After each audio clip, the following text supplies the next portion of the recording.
오늘 본문의 백그라운드는 왜 하나님께서 이렇게 자꾸 이스라엘 백성들을 붙들겠다, 도와주겠다, 내가 함께 하겠다 이렇게 하는 이유는 지금 강대국들에게 둘러싸여서 포로 생활을 무진장 많이 한 상태. 이스라엘 백성들은 이 포로 생활로 치면은 거의 굉장히 높은 수준에 있습니다. 포로 된 생활, 노예 생활로는 아주 따라갈 수가 없는 민족이에요. 그래서 애굽 생활도 있었고, 북쪽에서는 아수르, 남쪽에서는 바벨론, 여러 가지 형태로 인해서 계속 포로 생활만 하던 이들이 이제 자유를 얻게 되는 과정 가운데서 하나님께서는 계속 이들의 자존감, 영적 자존감을 회복시키기 위해서 도와주겠다라는 선포를 반복적으로 하고 계시다라는 것이죠. 여러분, 포로된 삶의 비참함, 여러분 아마 일본 치하에 있었던 혹시 조부모님들이나 아니면 어른들을 아시는 분들은 아마 얘기를 좀 들었을 거예요. 일단 자유가 억압됩니다. 삶 가운데서 자유가 없고요. 그 다음에 통제를, 비슷한 맥락이지만 통제를 받습니다. 아무것도 내가 원하는 것을 할 수가 없죠. 지금의 북한처럼. 그리고 그 모욕과 수치를 당하는데 자신만 모욕과 수치를 당하는 것이 아니라 나의 가족들, 우리의 가족들까지도 모욕과 수치를 당하는 생활이 포로 생활입니다. 생활이라고 할 수도 없겠죠. 더 심각한 건 이 생활이 대물림이 된다는 거예요. 내 자식에게도, 또 그 자식에게도 몇 대가 될지 모르는 그 대물림이 반복된다는 것.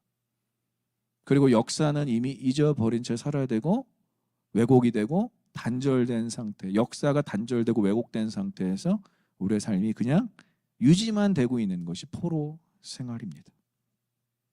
이것을 여러분 영적으로 좀 해석할 필요가 있어요. 이 포로 생활은, 성경에서 나오는 포로 생활은 죄에 대한 포로 생활이에요. 우리가 사단의 통치를 받을 때, 우리가 어둠의 권세의 통치를 받을 때 우리는 아무리 노력해도 자유는 억압이 될 수밖에 없고요. 또 죄로 인한 수치와 모욕을 당할 수밖에 없어요.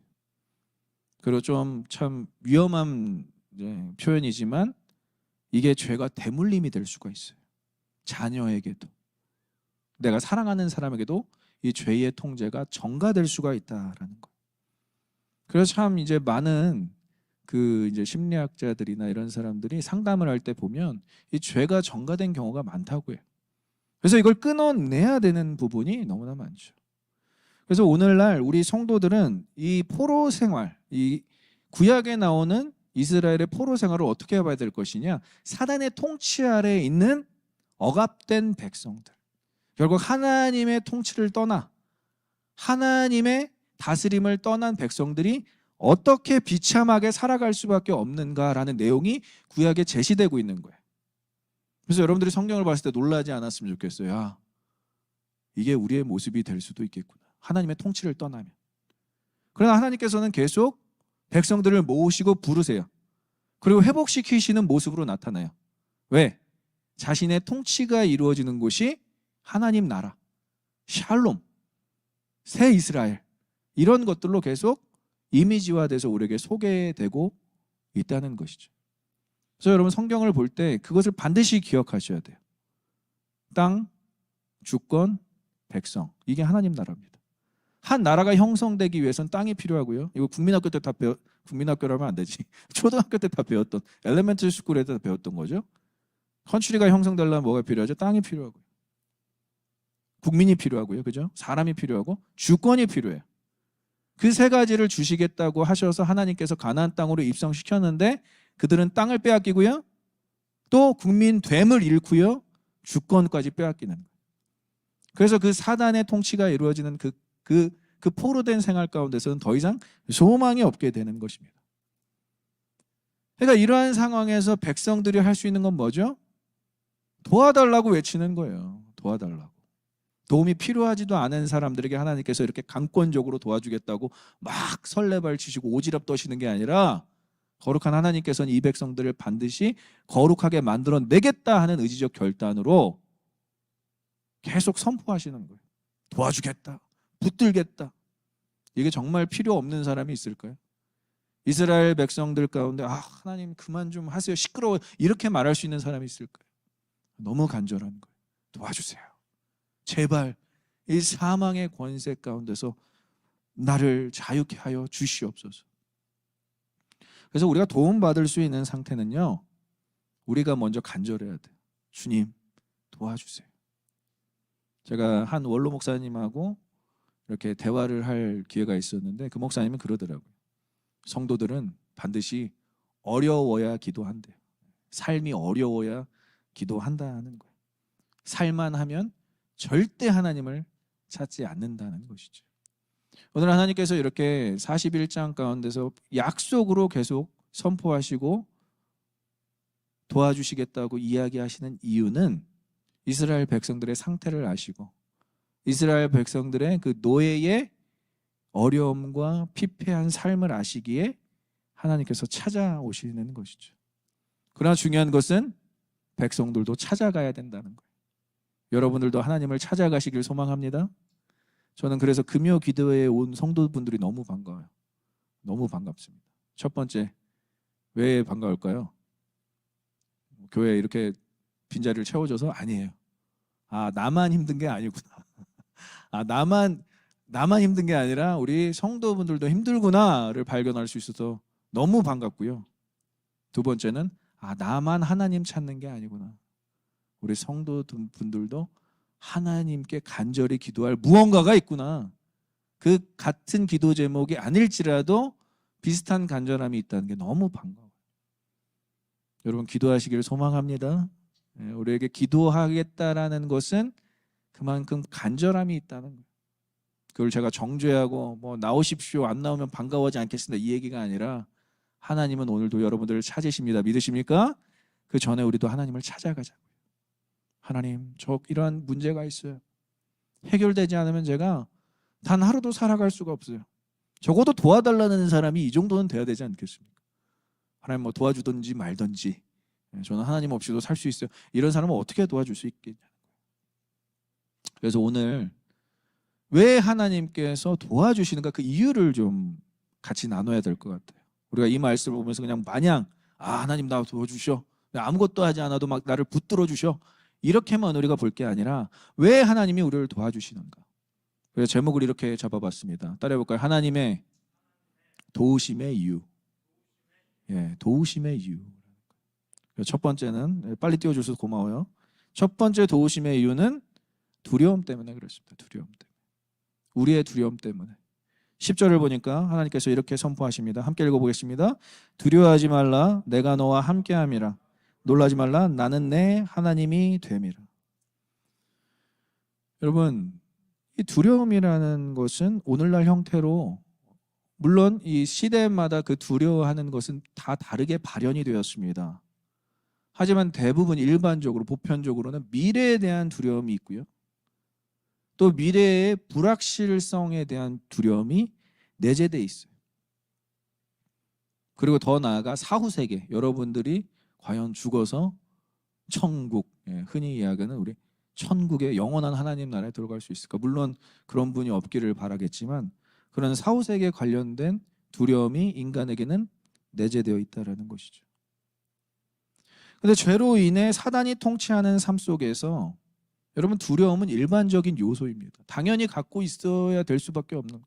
그래서 우리는 열심히 살아가는 거예요. 열심히 살아가는 이유가 뭐라고 생각하십니까? 두려움 때문에 그러는 거예요. 미래를 무언가 보장된 무언가를 준비하기 위해서 열심히 우리는 살아가는 거예요. 열심히 살지 말라는 게 아니라 두려움 때문에 우리는 오늘 하루를 남들보다는 더 피곤하고 더 열심히 살아갈 수밖에 없는 거예요. 죄의 형태로 인해서, 죄의 통제와 죄의 다스림 영역 안에서.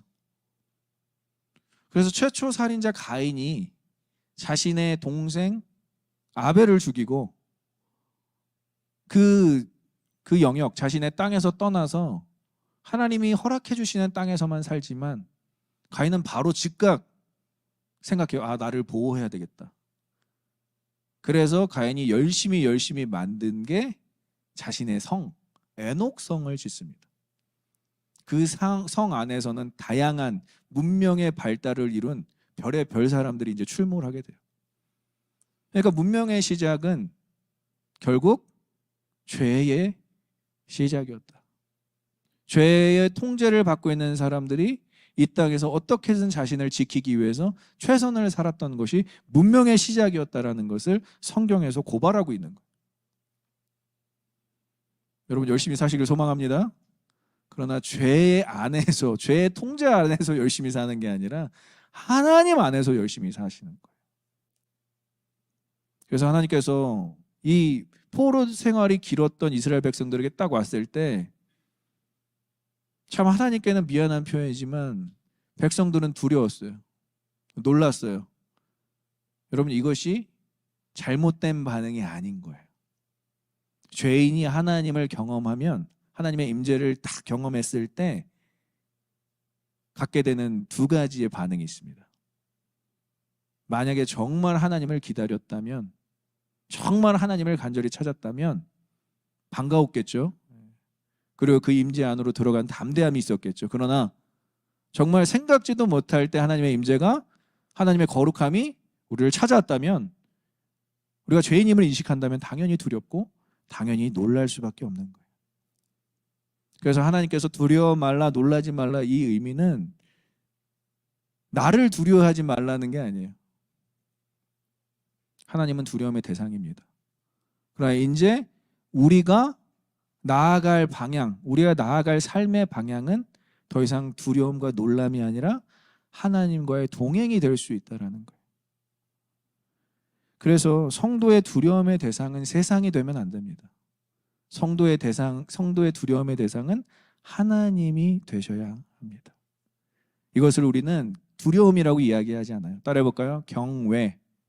경외라고 해요. 그럼 경외라는 뜻을 한자어로 한번 구글에서나 챗GPT에 찾아보시면 이렇게 나와 있을 거예요. 두렵지만 존경하는 거. 더 나아가 두렵지만 사랑하는 게 경외예요. 여러분 부모님이 아무리 친구 같다고 해서 자녀의 친구가 될 수 있습니까? 친구 같은 부모님이 되는 거고요. 선생님이 아무리 친구 같다고 해도 친구 같은 선생님이 되는 거예요. 친구가 되는 게 아니라. 하나님도 마찬가지예요. 하나님은 우리의 경외의 대상입니다. 믿으십니까? 하나님은 두렵지만 사랑하는 대상이에요. 그래서 우리가 하나님을 두려워하지 않다라는 것은 좀 문제가 있는 거예요. 두려워야 해요. 여기서 하나님이 두려워하지 말라고 했지만 우리는 하나님을 두려워해야 돼요. 하지만 하나님께 나아갈 수 있어야 돼요. 나의 모든 죄를 다 감찰하시고 나의 죄의 문제까지도 해결하실 수 있는 분위기에 우리는 하나님께 나아갈 수 있어야 된다는 거예요. 그래서 다윗은 시편에서 이렇게 고백합니다. 다윗 시편 27편 1절입니다. 함께 읽겠습니다. 여호와는 나의 빛이요 나의 구원이시니 내가 누구를 두려워하리요. 여호와는 내 생명의 능력이시니 내가 누구를 무서워하리요. 믿으십니까? 하나님을 경외하면, 하나님을 두렵고 존경하고 사랑하면 세상이 무섭지가 않은 거예요. 더 이상 세상의 두려움의 대상이 아닌 거예요. 하나님을 경외함으로 죄를 고백하게 되고 죄에 대해서 하나님의 개입을 경험하면 더 이상 세상은 두려움의 대상이 아닌 거예요. 이런 표현 좀 어떨지 모르겠지만 세상이 우리의 놀이터가 되는 거예요. 하나님을 두려워하면 오히려. 그러나 여러분들이 세상을 두려워하고 사람을 두려워하고 이 세상 시스템을 무서워하면 우리는 거기에 속죄되는 거예요. 거기서 아예 나아갈 수 없는 포로된 생활이 계속 유지되는 거예요. 그래서 우리가 자유할 수 있는 유일한 방법은 하나님을 두려워하는 것, 하나님을 경외하는 것. 그것이 우리의 첫 번째 하나님께서 우리를 도와주시는 이유라고 할 수 있습니다. 시편 내려주셔도 돼요. 하나님 앞에서의 경외함은 죄인인 우리의 당연한 반응이에요. 여러분들이 하나님과의 관계를 다양하게 시작하실 수 있지만 저는 이 경외라는 단어가 굉장히 중요해요. 오늘 여러분들이 예배에 나오셨다면 하나님을 경외하시길 소망합니다. 두렵지만 존경하는 것, 두렵지만 사랑하는 것, 두렵지만 예배하는 것. 그래서 하나님을 경외한다라는 것은 더 이상 죄 가운데 살기 싫다는 거예요. 나는 더 이상 하나님 죄 가운데 살기 싫어요. 그래서 하나님을 두려워합니다. 그리고 죄에서 벗어나고 싶습니다는 결연한 의지가 포함되어 있다는 거예요. 그래서 여러분들 죄에 대한 1차적 반응이 뭐라고 생각해요? 우리가 죄를 졌을 때, 죄가 발각됐을 때, 죄가 발각됐을 때 나타나는 1차적 반응은 아담처럼 숨는 것입니다. 숨어버리는 거예요. 아, 내가 죄를 졌구나. 이 죄 들키지 말아야지 하고 숨어버리는 거예요. 근데 정말 하나님께서 찾으시고 하나님을 갈망하는 사람이란 그 다음이 중요해요. 계속 숨어있는 것이 아니라 이 죄에 대해서 벗어나기를 간절히 원한다는 거예요. 우리는 죄인입니다. 어쩔 수가 없어요. 죄를 짓고 살 수밖에 없고 죄의 영향을 받고 살 수밖에 없어요. 하지만 죄를 미워하시는 하나님과 함께라면, 우리의 두려움의 대상이 오직 하나님뿐이라면 여러분들 죄를 능히 이기시고 자유함을 얻게 되실 줄 믿습니다. 믿습니다. 죄는 그렇게 이기는 거예요.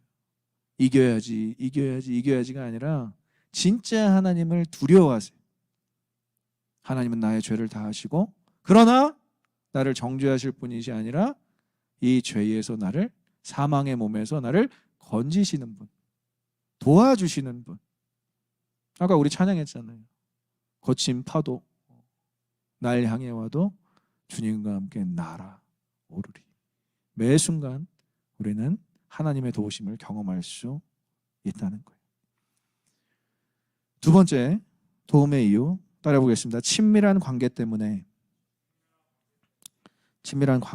하나님께서는 여러분을 도와주십니다. 우리 8절 9절을 같이 한 번 더 읽어보겠습니다. 그러나 나의 종 너 이스라엘아, 내가 택한 야곱아, 나의 벗 아브라함 자손아, 내가 땅끝에서부터 너를 붙들며 땅 모퉁이에서부터 너를 부르고 내게 이르기를 너는 나의 종이라, 내가 너를 택하고 싫어하여 버리지 아니하였다 하였노라. 자, 이 8절과 9절에 구약 창세기의 내용이 전반적으로 다 다뤄지고 있고요. 또 나아가서 출애굽기의 내용이 다뤄지고 있어요.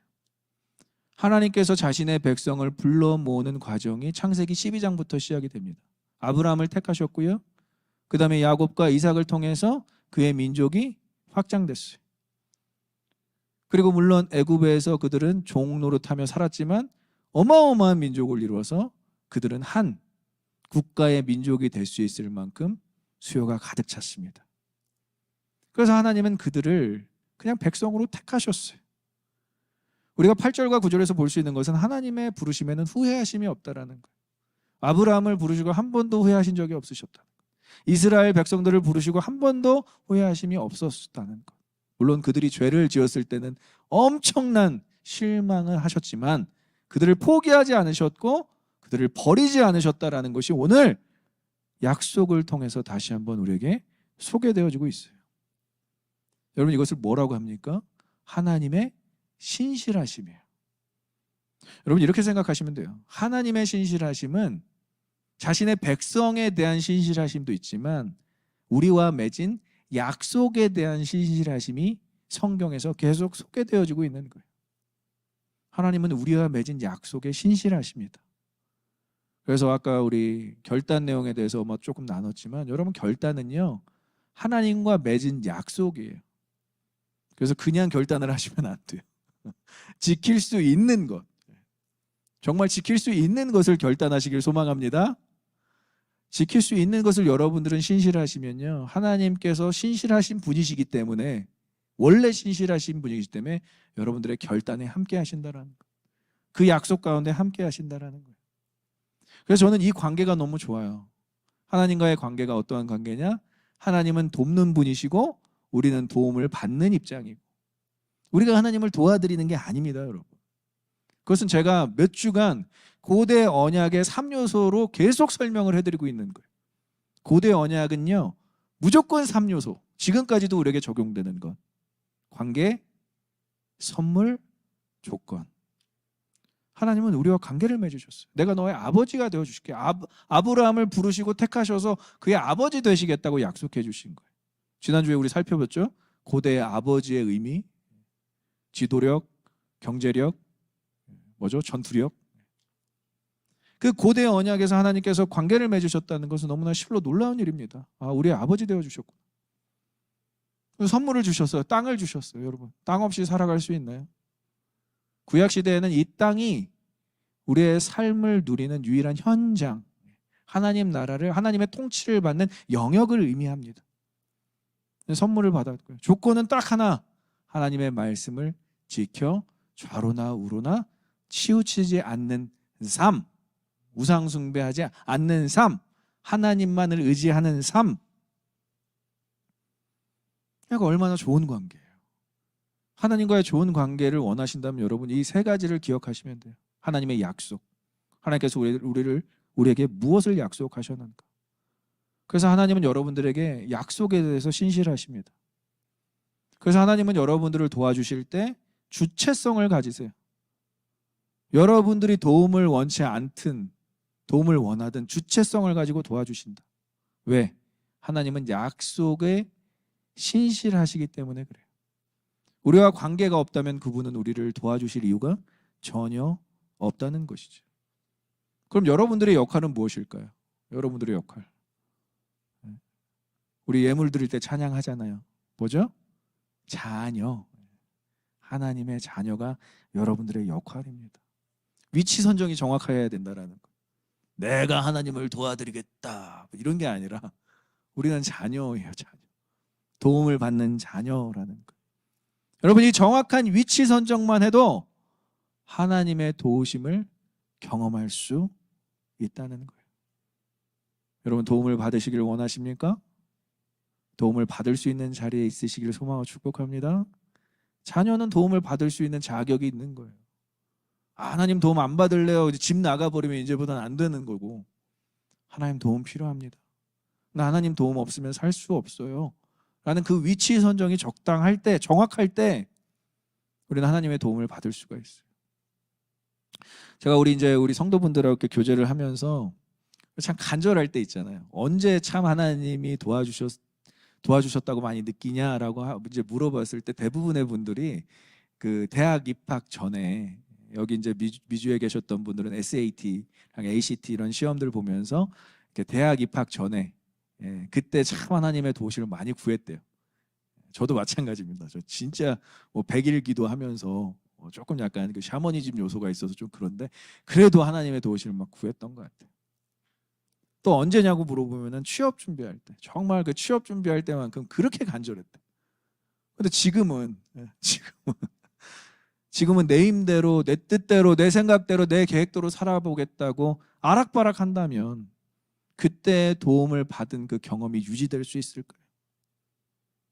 여러분 도움을 받아본 사람은 도움을 잘 받을 수 있습니다. 그리고 또 도움을 누군가에게 베풀 수 있다는 거예요. 하나님께 도움을 받을 때 확실하게 도움 받으시기를 소망하고 축복합니다. 도와주시는 하나님을 경험해야 우리는 하나님께 더 의지하고 하나님을 더 신뢰할 수 있다는 것.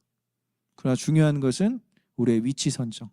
내가 어느 위치에 있어야 하나님께 도움을 받을 수 있는가가 중요하다는 것이죠. 자, 세 번째 함께 읽어보겠습니다. 도움의 이유 함께 읽겠습니다. 하나님의 거룩하심을 나타내기 위해. 여러분 이거 세 번째는 이유이기보다는 이제 목적이 됩니다. 여러분들 왜 도와주실까요? 하나님께서. 첫 번째는 두려움 때문에, 두 번째는 친밀한 관계 때문에, 세 번째는 하나님의 목적 때문에 그래요. 하나님의 어떤 목적이 있는가? 이사야 41장 20절 함께 읽겠습니다. 무리가 보고 여호와의 손이 지으신 바요 이스라엘의 거룩한 이가 이것을 창조하신 바인 줄 알며 함께 헤아리며 깨달으리라. 아멘.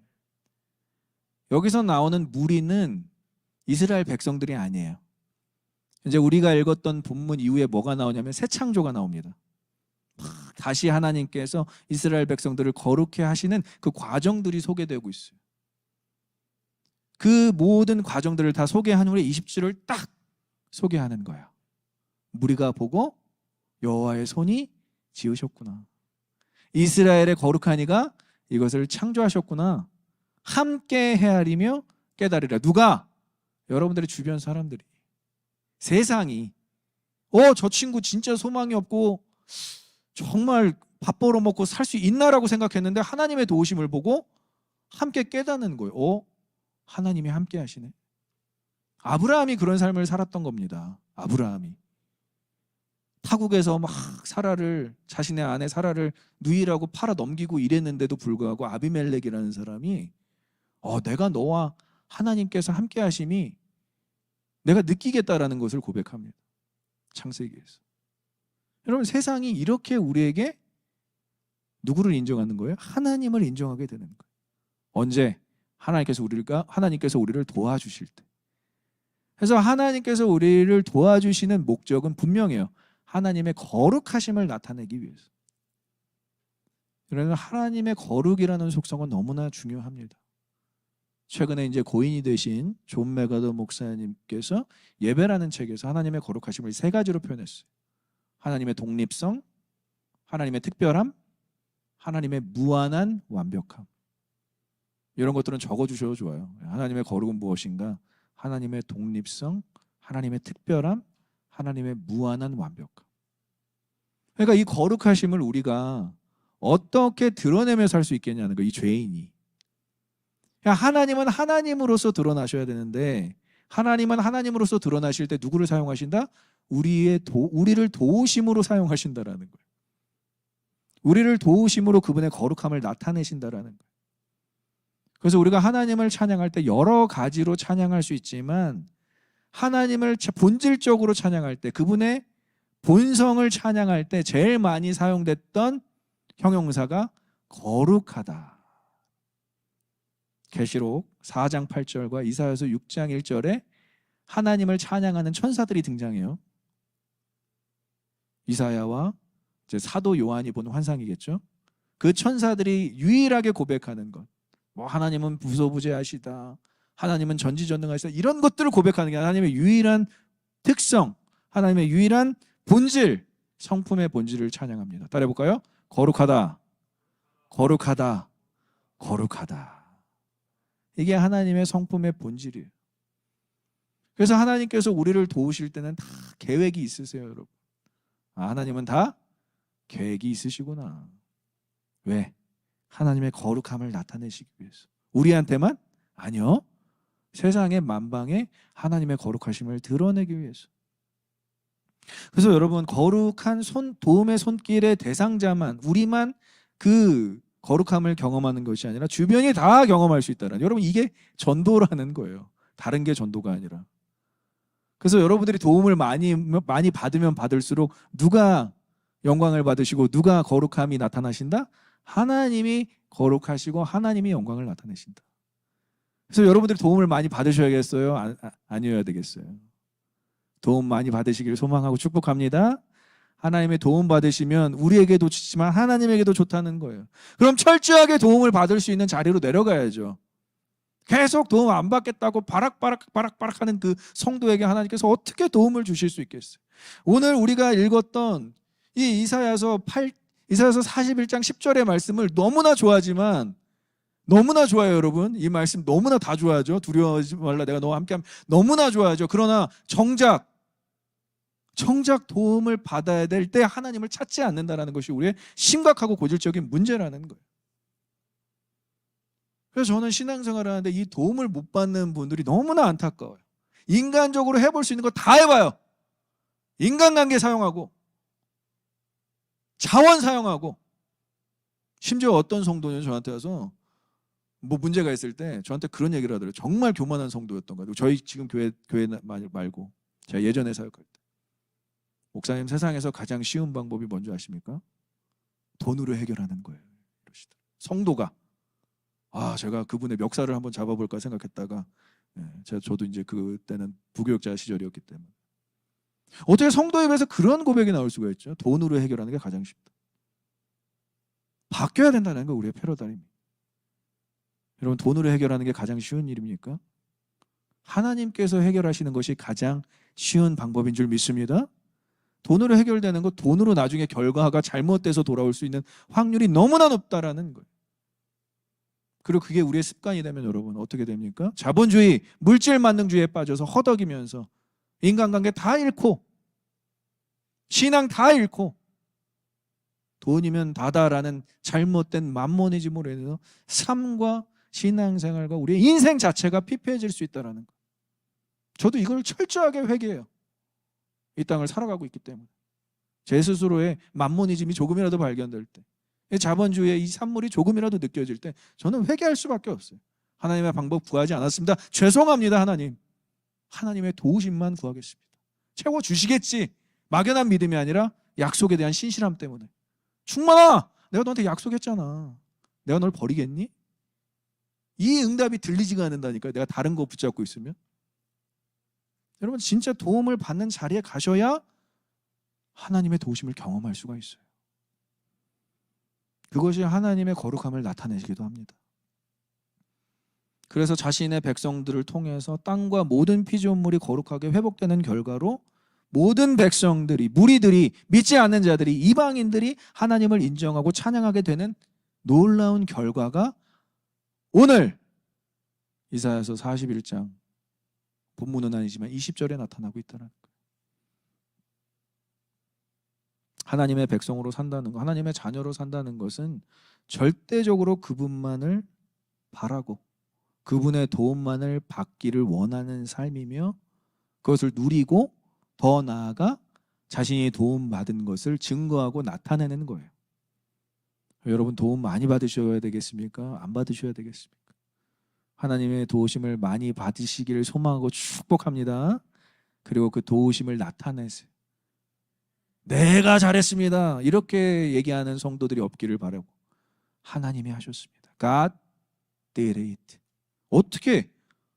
너 어떻게 그거 했어? God did it. 내가 한 게 아니라 I did nothing. God did it. 이거를 고백하는 게 성도지. 아, 그거 좀 내가 했어.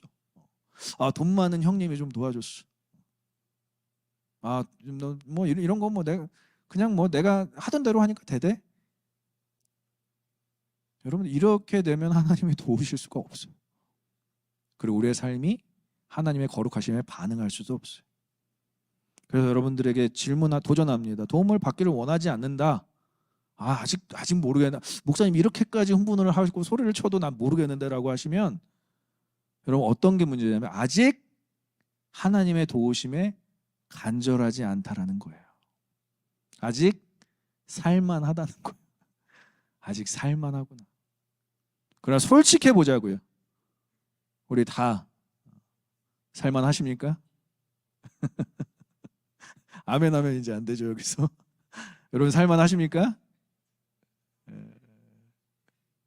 우리 병근 형제가 살만한 것 같아요. 이게 지수자매 만나서 아주 너무 살만해갖고 제가 요즘에 보기만 해도 막 입이 귀에 걸려 있어갖고 제가 그 마음 이해해요. 저도 그랬어요. 연애할 때. 결혼해 보세요. 더 살만할 겁니다. 여러분, 우리는 살만하다고 느끼는 그 순간 우리가 오류에 빠질 수가 있어요. 그리고 세 가지만 제안할게요. 왜 도움을 받기를 원하지 않느냐? 내 할 수 있다라는 그 자신감과 의지가 꺾이지가 않아서. 여러분, 30대 데리고 목회하는 거 진짜 쉽지 않습니다. 50대 60대 뭐 얘기만 하면 그냥 다 아멘해요. 말 같지도 않은 소리만 해도 아멘 하세요. 설교할 때. 왜? 의지와 자신이 할 수 있다라는 그 자신감이 다 꺾여 있는 상태예요. 그분들 데리고 설교하는 게 쉽겠습니까? 제가 아직 할 수 있는 의지와 능력이 있는 분들 앞에 설교하는 게 쉽겠습니까? 저 진짜 매주 어려워요. 그러나 하나님께서 주시는 마음은 확실해요. 여러분들을 통해서 하나님을 드러내시길 원하십니다. 믿으십니까? 거룩하신 하나님을 3040이 만나면 끝나는 거예요, 여러분. 진짜로 인생 너무나 쉬워지는 거예요. 근데 3040 때 뭐 해볼 거 다 해보다가 진짜 50대 때 확 꺾이잖아요. 진짜 인생 비참해집니다. 손에 남는 게 없는 거예요.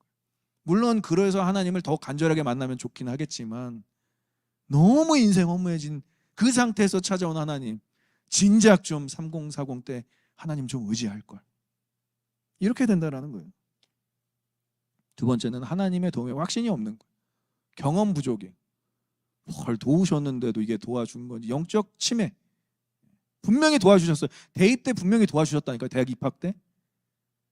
취직할 때 분명히 도와주셨어요. 알아요. 저는 몇 명 성도들. 진짜 취직할 때 목사님 이건 하나님 은혜입니다.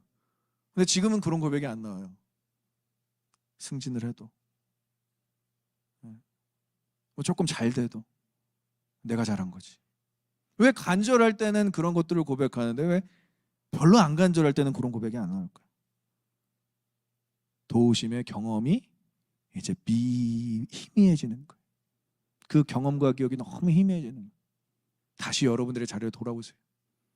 대학 입학할 때의 간절함으로, 취업 준비할 때의 간절함으로, 결혼 준비할 때의 간절함으로만 돌아와도 여러분들은 하나님의 도우심을 경험하게 될 줄 믿습니다.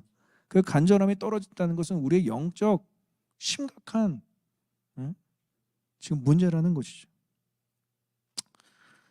제가 저희 아들을 데리고 자주 가는 공원이 있어요.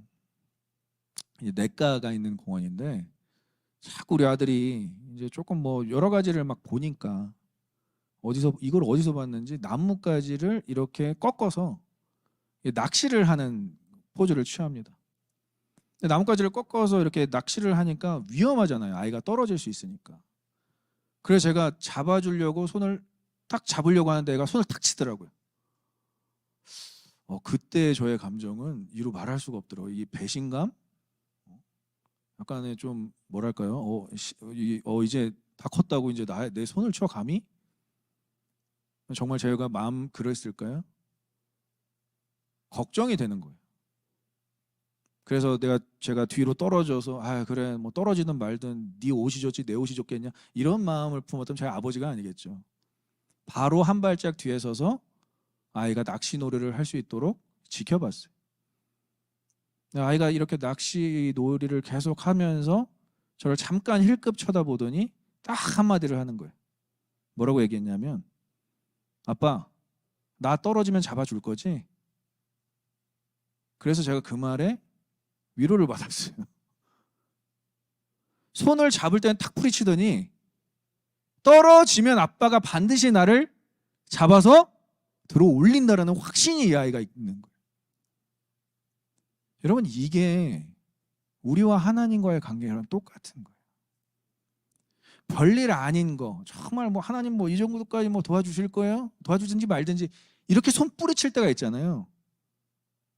근데 하나님께서는 그 뿌리침을 경험하고 이놈 봐라, 내가 너 다시는 안 도와줘, 너 이제 다 컸다는 거지, 이렇게 하고 저 멀리 떨어져서 우리의 망하기를 바라는 분이 아니라 뿌리치고 싫어요, 좀 개입 좀 그만하세요 라고 했을지라도 하나님 바로 뒤편에 서서 너 떨어지기만 하면 내가 잡아준다. 근데 그거를 하나님께 고백하는 자녀가 몇 명이나 되겠냐는 거예요. 하나님, 저 떨어지면 잡아주실 거죠? 우리의 신앙이 이 정도만 돼도 하나님 정말 많이 도와주실 거예요.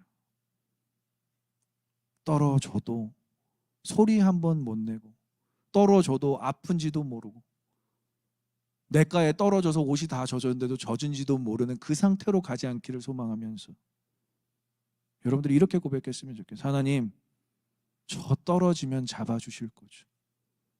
저 완전히 무너져서 쓰러지면 일으켜 세워주실 거죠. 그래서 오늘 그 이사야서 41장 10절 말씀, 내가 너를 붙들리라 도우리라 너와 함께 하겠다, 이 고백을 뒤에서 계속 한 발자국 떨어져서 바로 붙잡을 수 있는 그 거리에서 하나님 계속 우리에게 약속해 주시는 거예요. 제가 아들을 키우면서 참 많은 묵상이 일어납니다. 그래서 손을 뿌리칠 때 자식됨을 이제 너랑 나는 끝이다라고 하지 않고, 손을 뿌리치는 자식일지라도 자녀일지라도 내가 그럼 뒤에서 너가 떨어질 때 잡아줄게 하는, 여러분, 그런 경험들이 몇 번만 있어도 우리는 하나님을 신뢰하게 된다라는 것이죠. 하나님의 도우심을 온전히 경험하시는 저와 여러분들의 되시길 소망하고 축복합니다. 무엇보다도 여러분들 도우심의 자리에 있으라는 거예요. 너무 멀리 가지 마세요. 하나님과 마치 떨어져 지낼 수 있고 하나님의 영역에 벗어날 수 있는 것처럼 내 멋대로 너무 멀리 가지 마시고, 언제 어디서든 하나님께서 나를 붙들어 주실 수 있는, 나를 와치아웃 하시며 나를 살피실 수 있는 그곳에 머물라는 거예요. 그곳이 저는 오늘 이렇게 함께 예배드리는 예배의 장소라고 생각합니다. 여러분들 잘 오셨어요. 이 예배의 자리에서 하나님의 도우심을 확신하시길 소망하고 축복합니다.